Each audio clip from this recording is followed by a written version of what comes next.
आइए अब हम लोग क्लास 11 में लॉज ऑफ मोशन में न्यूटन्स के फर्स्ट लॉ ऑफ मोशन के बारे में पढ़ते हैं। न्यूटन्स के फर्स्ट लॉ में उन्होंने बताया था कि every objects try to maintain its initial state unless it is compared by some external force.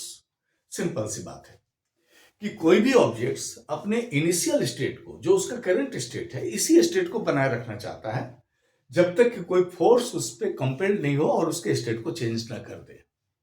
यानी कि अगर if object is in motion, simple uniform motion in a straight line, और it is in rest, then this object try to maintain its motion or its position of rest until it is compelled by some external force which changes the state. Newton's के first law of motion को हम लोग कई तरह से study करते हैं। पहला तो बात है इसमें, देखिए कि इसने फोर्स को डिफाइन किया। न्यूटन्स के फर्स्ट लॉ में फोर्स को डिफाइन किया गया। फोर्स क्या था? Force is that external factor which changes the state of the objects. Force is that external factor which changes the state of the object. अब इसके अंदर में देखिए फोर्स डिफाइन हो गया कि कहीं भी फोर्स वह चीज है जो किसी भी ऑब्जेक्ट्स के इनिशियल स्टेट या करंट स्टेट जिसको बोलते हैं हम लोग, उसको चेंज कर देता है या try to change that state. ये हो गया। दूसरा चीज यहां पर आ गया इनर्शिया। What is inertia? ये भी क्वेश्चन आ जाता है। देखिए तो बोलता है कि inertia is the property by virtue of which object try to maintain its state। जो स्टेट है उसको मेंटेन करके रखता है ऑब्जेक्ट्स। इस प्रॉपर्टी को क्या बोला गया? Inertia. There are 3 types of inertia. पहला तो होता है, देखिए, इनर्शिया ऑफ रेस्ट। दूसरा होता है इनर्शिया ऑफ मोशन, और तीसरा है इनर्शिया ऑफ डायरेक्शन।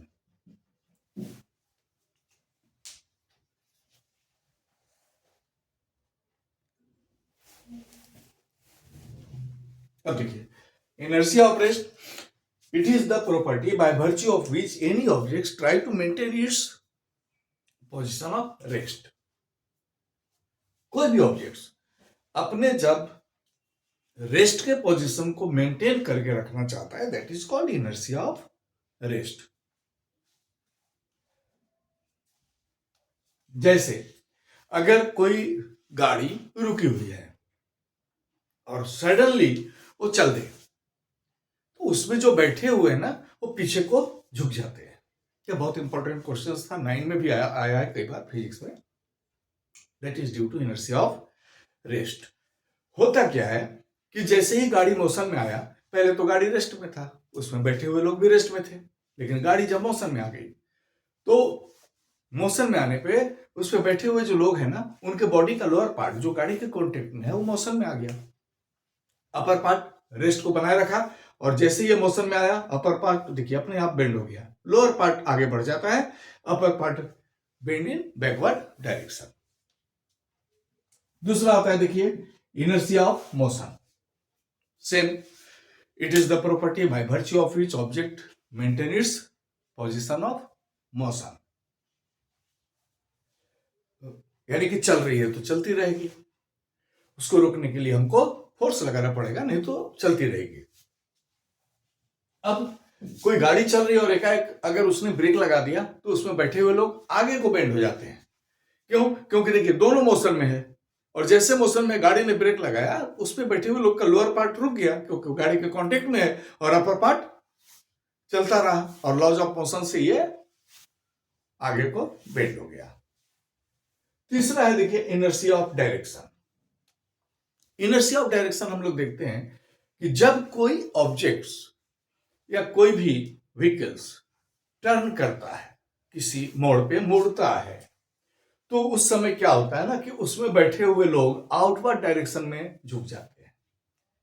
यानी कि अगर ये इस ओर लेफ्ट टर्न लेगा तो आप राइट ओर झुक जाएंगे। इसका रीजन क्या है? सिंपल सा, कि आप अपने डायरेक्शन को मेंटेन करना चाह रहे हैं आउटवर्ड्स, और गाड़ी मुड़ गई लेफ्ट, तो आप आउटवर्ड मेंटेन करने के लिए गाड़ी के आउटसाइड में आप बेंड हो गए। और अगर ये राइट से राइट को टर्न कर गई तो आप ऐसे मेंटेन करना चाह रहे हैं अपने आप को, इनर्शिया, इनिशियल इनर्शिया यानी इनिशियल डायरेक्शन, और आप मूव कर गए आउटवर्ड, यानी कि फिर आप इस बार लेफ्ट को आप मूव कर गए।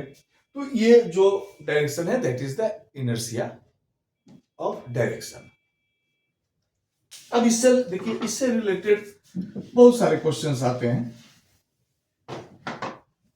कई बार डिस्कस इनर्शिया के बारे में बात हो रही है, तो देखिए इनर्शिया जो होता है ना, इनर्शिया इज प्रॉपर्टी ऑफ या is depends on mass. More the mass more will be the inertia. ध्यान देने वाली बात है, ज्यादा मास है इनर्शिया ज्यादा है।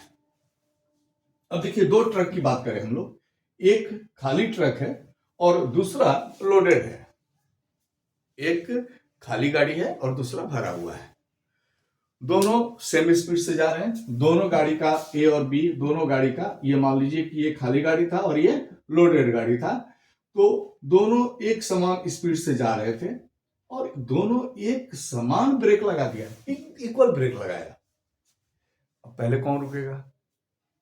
दिमाग में क्या आ जाएगा? देखिए कि लोडेड गाड़ी, क्योंकि इस पे लोड ज्यादा है, उसको रुकना चाहिए पहले, क्योंकि भारी है ना, जैसे ब्रेक लगाएंगे रुक जाएगा। लेकिन आप गलत समझ रहे हैं। ये लोडेड है, इसका मास जो है ना ये ज्यादा है किसके मास से? ए के मास से। खाली गाड़ी से लोडेड गाड़ी का मास ज्यादा है, तो इनर्शिया ज्यादा है। और इनर्शिया ज्यादा है इसका मतलब क्या है कि जो गाड़ी चल रही है वो चलती ही रहेगी। इनर्शिया ऑफ मोशन उसका रहेगा, उसको ज्यादा फोर्स लगाना पड़ेगा रोकने के लिए, और आप तो लगाए हैं इक्वल फोर्स, तो नेचुरली है कि ये देर से रुकेगी। लोडेड गाड़ी देर से रुकेगी, जस्ट यही कंडीशन होता है। अगर दोनों रुकी हुई है और दोनों को एक समान फोर्स लगा के स्टार्ट कीजिएगा तो ये गाड़ी जल्दी चल पड़ेगी, ये देर से चलेगी, क्योंकि इनर्शिया ऑफ रेस्ट में है तो ये रेस्ट में रहेगी ज्यादा देर तक। तो ये न्यूटन्स का फर्स्ट लॉ था। इस पे रीजनिंग भी आता है। जैसे हम लोग जाड़े में कंबल को धूप में रखते हैं और डंटे से उसको पीटते हैं, तो उसमें होता क्या है कि जैसे आप डंटे से उस कंबल को यानी जिसको आप बोलिए ब्लैंकेट या कोई भी कारपेट, उसको जब डंटे से मारते हैं हम लोग, तो उसके जो पोर्स है ना वहां पे डस्ट पार्टिकल्स बैठा रहता है, और जब मारते हैं तो एकाएक कारपेट या ब्लैंकेट मोशन में आ जाता है। डस्ट पार्टिकल अपने पोजीशन रेस्ट को बनाए रखता है, और वहां से अब डस्ट यहां है और एकाएक कंबल या कारपेट हटा तो डस्ट नीचे गिर गया, और इस तरह से सफाई हो जाती है। तो ऐसे ही बहुत सारे इस पर रीजनिंग मिलेंगे। That depends on inertia of motion, inertia of rest और इनर्शिया ऑफ डायरेक्शन। तो अगले वीडियो में हम लोग Newton's second law of motion के बारे में डिटेल्स में पढ़ेंगे। Thank you.